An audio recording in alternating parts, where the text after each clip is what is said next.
Hello, BookTube. It's wonderful to see your face again. It's been quite a while since we've spoken. I've been living life, been doing lots of music, very busy with just lots of different projects. I cleaned and redecorated this room a little bit. We have a new member of the family over here who has fallen asleep reading Kidnapped by Robert Louis Stevenson, and I've begun learning flute, and that's on a new stand, so there's just some new room changes. But in all this time, I think it's been like a month since we've spoken with one another, been doing lots of reading. And one of the things I maybe will do with this channel, maybe a goal that I'll set, is whenever I finish anything, do a little video on it. And maybe one of the reasons why I haven't done a video in so long is that I've been reading a lot, and I've kind of finished a couple of things, and the things that I finished, I want to talk about in a way that is like, I don't know, eloquent and good and has something to say, and it's a little bit of pressure. But then I thought, wait, what am I doing here? This is BookTube. We're here to just chat and have a good time. So yeah, I've done a little preparation, but I'm not going to think about this too hard, and I shouldn't think about it in the future, because I want this to be, like I said in my earlier videos, just a conversation with friends talking about books. And today we've got a wonderful book, if you can call it that, and it's Bartleby. It's Bartleby the Scrivener by Herman Melville. Continuing down the Herman Melville line, I'm wearing my Moby Dick shirt that Adam got me, Adam from the last video, my dear friend. And yeah, we're going to talk about this amazing, hilarious, strange short story that is 35 pages long, that will probably stay with you for your whole life if you read it, because it's just bizarre, and it shows up in life too. There's people in life who are Bartleby-ish. But anyways, let's get into it. This time I'm going to give you a real summary about what this work is instead of jumping into my own analysis, because I realize I've really only been talking about it, the books that I read and talk about on this channel, as if you've already read them, and maybe you haven't.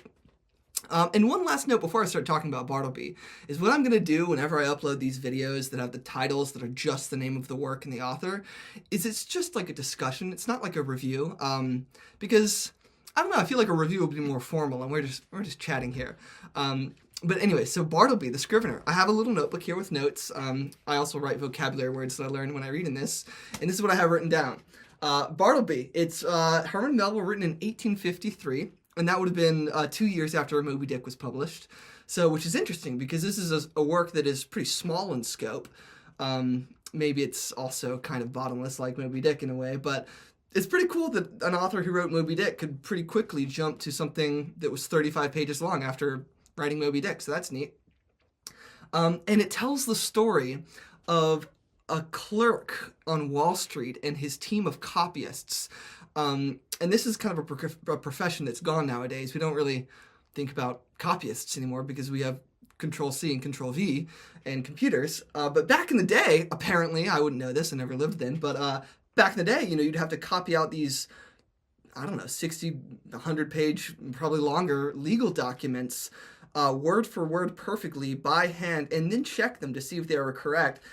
I mean, it's just the most boring, tedious job you could ever have. And yet Herman Melville spins this amazing story out of it. So it tells the story of the narrator, who owns and is sort of the proprietor of his own firm, or clerk company, and he employs a cast of wacky characters, each with their own kind of orbit and strange natures, when suddenly Bartleby walks in and turns his world upside down. So that's kind of the setting. And what I'm going to do in this video is just read you little passages like I did for the Moby Dick video, just to get you a sense of this world. If you've read it already, then you'll probably like hearing it again. And if you haven't read it, which I expect probably, I don't know, well, maybe, I don't know how many people watching this have read Bartleby. If you haven't read it, I think the thing I want for these videos is to make you want to read things and get excited about them, because I'm clearly excited about Bartleby because it's so good. But I'll start with the beginning. I won't read the very first sentence because it's a really good first sentence. Herman Melville just has these great short first sentences. But if you have a copy of Bartleby, read that and see what you like. But I'll read in the second paragraph a little description so you get some flavor of Herman Melville's writing and also the narrator. This is how it goes. He says, imprimis, which means, first of all, in Latin, I had to look that up. Imprimis. I am a man who, from his youth upwards, has been filled with a profound conviction that the easiest way of life is the best. Hence, though I belong to a profession of proverbially that's a hard word to say, proverbially, energetic and nervous even to turbulence at times, yet nothing of that sort have I ever suffered to invade my peace. I am one of those unambitious lawyers who never addresses a jury or in any way draws down public applause, but in the cool tranquility of a snug retreat do a snug business among rich men's bonds and mortgages and title deeds. All who know me consider me an eminently safe man. The late John Jacob Astor, a personage little given to poetic enthusiasm, had no hesitation in pronouncing my first grand point to be prudence, my next, method. I do not speak it in vanity, but simply record the fact that I was not unemployed in my profession by the late John Jacob Astor, a name which I admit I love to repeat, for it hath a rounded and orbicular sound to it, and rings like unto bullion. I will freely add that I was not insensible to the late John Jacob Astor's good opinion. So there you just have great love of language, playfulness with sound. I mean, he just likes this guy's name, John Jacob Astor. He uses the word orbicular, which feels like it's self-describing, orbicular. And that kind of flavor, that kind of friendliness that I always talk about with Melville, that's throughout this whole thing. It makes it delightful. And like I said, it's 35 pages. You could probably read it if you're a quick reader in 30 minutes. If you're like me and kind of a slower reader, especially with prose that has a lot of new words in it, I was looking up every new word and rereading stuff. It took me about 2 hours or something. But it's such a good 2 hours. And so anyways, you get a sense of who this narrator is. He's an eminently safe man. He thinks that the best way to live is the easiest way to live. But it's funny because this whole world that he's created, this safe, easygoing world, comes crashing down by the most benign, innocuous creature ever. And that's Bartleby. I can't put it off any longer. We got to talk about Bartleby. Bartleby walks into the office one day, and he describes him as incurably forlorn. And was just the most calm, kind of downcast, maybe slightly depressed demeanor, just makes the narrator essentially fall in love with him. He does nothing except work diligently and also at great speed and with great accuracy. When one day, when asked to do just a basic task, he simply replies, "I would prefer not to." And if you know anything about online meme culture or Slavoj Žižek and his thing, that's kind of become an immortal phrase. And it is, I don't know how to describe it. It is so strange the way that this devolves and makes the narrator spiral into just utter bewilderment and being nonplussed all the time by just a benign, calm person refusing to do his work. It's really wonderful. Before I actually get a little bit more into Bartleby, maybe I'll take a step backwards and talk about the other characters, just to give you some more flavor and setting. The people employed in this clerk's office are, there's 3 before Bartleby arrives, and that's Turkey, Nippers, and Gingernut. These are nicknames, and they are a really great cast of characters. Basically, Turkey, the first one on the list, is an Englishman who's very portly, very round, rotund kind of man who, whenever he walks in, is really calm and diligent, gets great work done, but after he eats lunch, he just kind of goes crazy a little bit. He drinks and he becomes red around the face and he becomes stuffy and starts blotting the pages like crazy.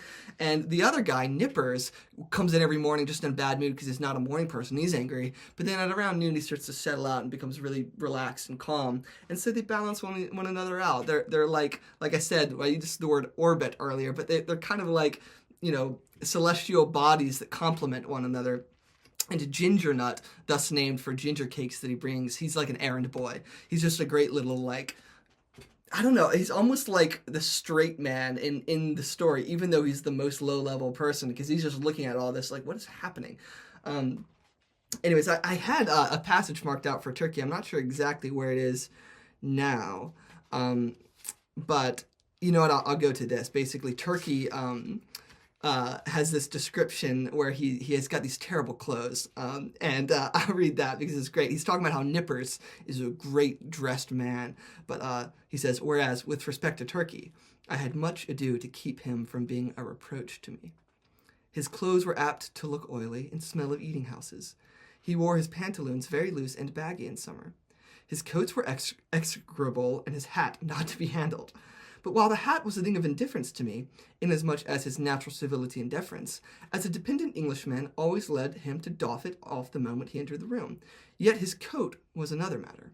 Concerning his coats I reasoned with him, but with no effect.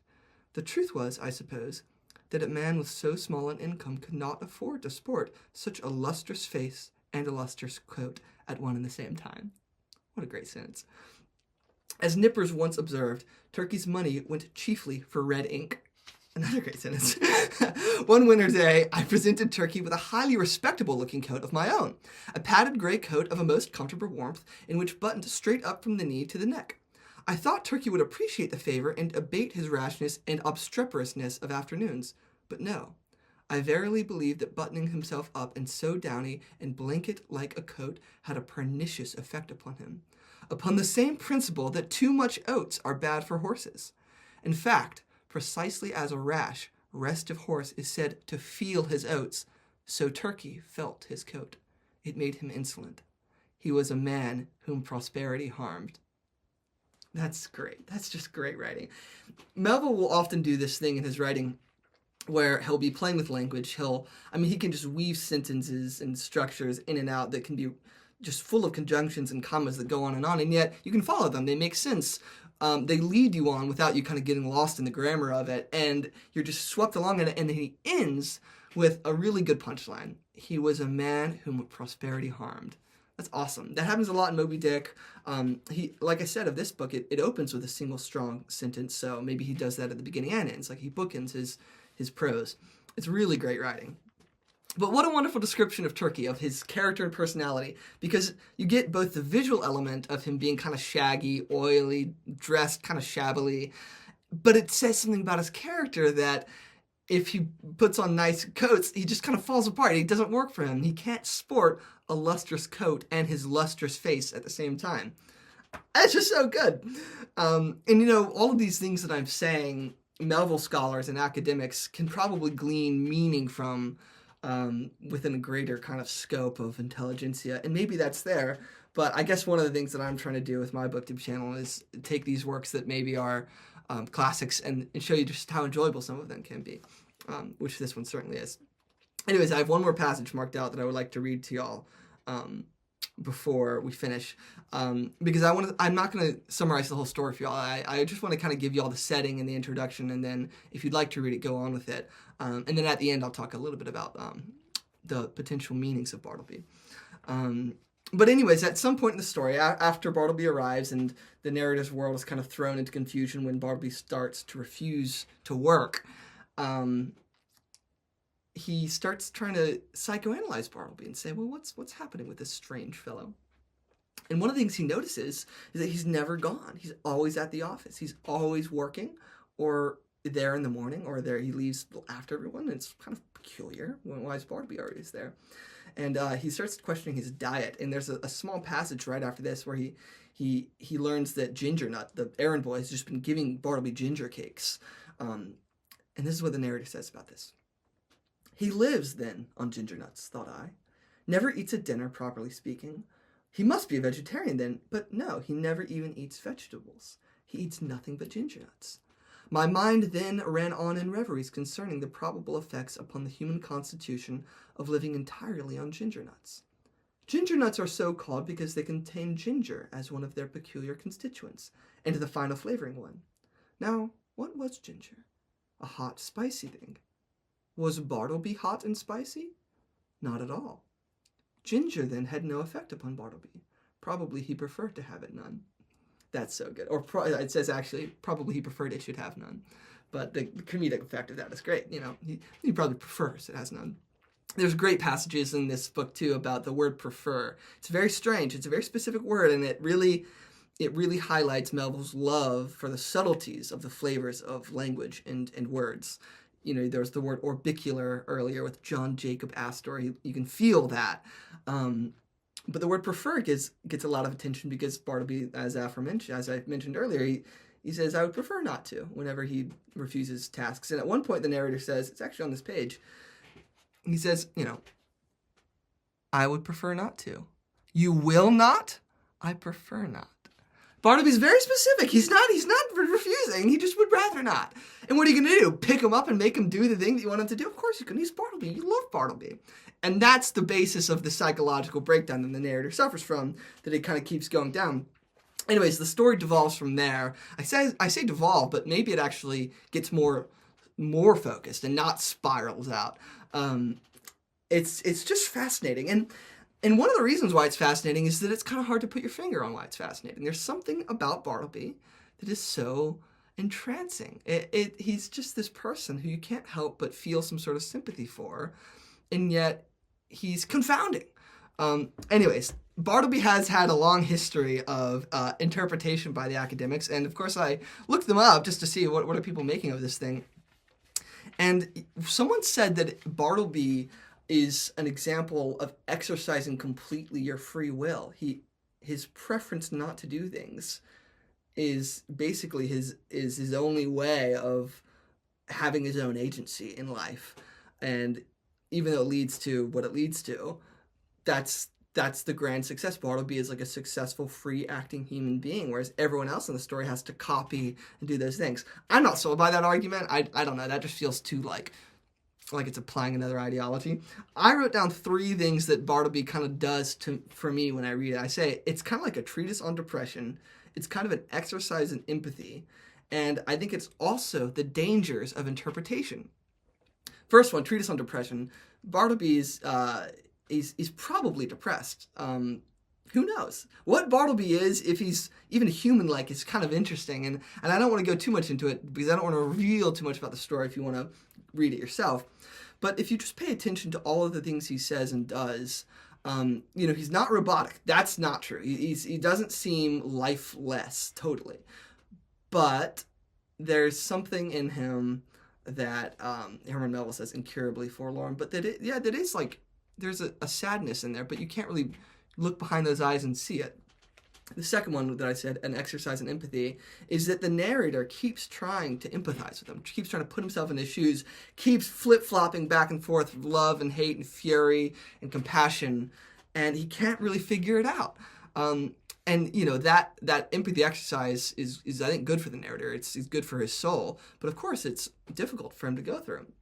And then the third one is kind of that I wrote down is sort of a tangent on that, which is if you try to interpret a thing that is happening and it's in reality that you don't or maybe can't know the answer to, you maybe will end up just coming up with every possible interpretation and confusing yourself into just oblivion.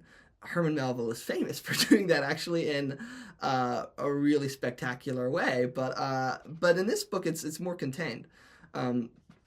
Anyways, yeah, that's just a little, I mean, this is a 17, 18-minute video so far. I just wanted to talk about Bartleby a little bit and why it's interesting, why I liked it.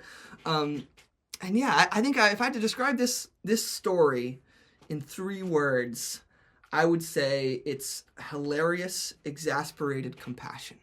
I think that's the heart of Bartleby and of the narrator. And you meet people in your life and you just think, Bartleby. You just see him and you think, oh man, that's a person going through his Bartleby phase. So yeah, it's a wonderful story, and I'm really glad I read it. Well, I'm just reading, so I finished The Brothers Karamazov, which I obviously want to make a video on, but I didn't make a video on The Brothers Karamazov. It's just so amazing. And then I'm about 2/3 of the way through Tale of Genji, and then I take my Kobo around to read 20,000 Leagues Under the Sea when I'm out and about. But I read this in the meantime while I was doing all that, and of course I would love to get to these other Herman Melville stories, like Billy Budd, which I've not read. And then the Piazza Tales are in here, and so is Benito Cereno, which I also haven't read, and I'm wearing a Moby Dick shirt, so I have to read those. But yeah, that's my video on Bartleby. I hope you enjoyed my ramblings. I'm going kind of quickly right now, I know, like I always do, but I want to get back to my armchair and read Tale of Genji, because I was reading it, and then I thought, oh, now it's a good time to make the Bartleby video, but now we're going to go back to reading, so... Yeah, it's good to see you again, and I hope to make more videos soon. I'll probably have month-long absences like I had for this video every now and then, because life happens, but I'll always be back because I'll always be reading. So, hope you enjoyed, I hope you're having a great day, and I'll see you again soon, BookTube. Thank you.